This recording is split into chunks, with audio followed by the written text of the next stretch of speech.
کسی بھی طرح کا صدقہ یا زکوٰۃ دینے سے کوئی بھی کمی نہیں آتی، انفیکٹ اس میں اور زیادہ برکت ہوتی ہے۔ جتنا زیادہ لوگوں کو دیتا ہے اللہ پاک اتنا ہی ہمیں دیتے ہیں۔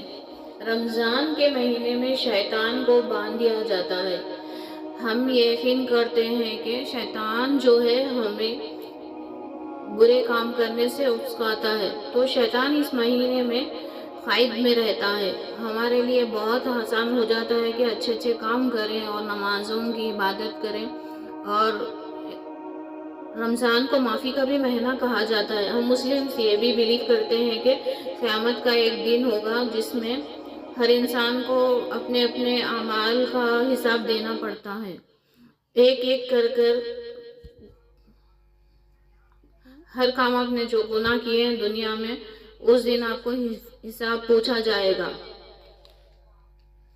اس کا آپ کو اجر ملے گا، اور اس کا آپ کو بہت ہی زیادہ سخت دن ہوگا۔ اللہ پاک سے ہم یہ دعا مانگتے ہیں کہ قیامت کے دن ہمیں ہمارے غلطیوں کو معاف کرے، درگزر کرے، اور ہماری بخشش ہو۔ اس لیے یہ مہینے کو معافی کا بھی مہینہ کہا جاتا ہے۔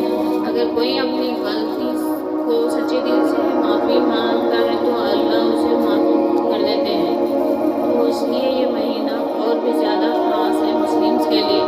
رمضان کے مہینے میں کوئی بھی اچھے کام کرے اس کا ثواب کئی گنا زیادہ ہوتا ہے۔ آپ نے ایک کام کیا ہو تو کئی زیادہ آپ کو نیکیاں ملتی ہیں، اسپیشلی افطار کے ٹائم یا تہجد کے ٹائم لوگ بہت زیادہ دعائیں مانگتے ہیں۔ اس ٹائم پہ وہ برکتوں والا ٹائم ہے۔ مسلم زیادہ سے زیادہ یہ کوشش کرتے ہیں کہ عبادت کریں، اور رمضان کی اسپیشل نماز ہوتی ہے، وہ تراویح کی نماز کہتے ہیں، مسجدوں میں پڑھی جاتی ہے، اور لیڈیز گھر میں پڑھتے ہیں۔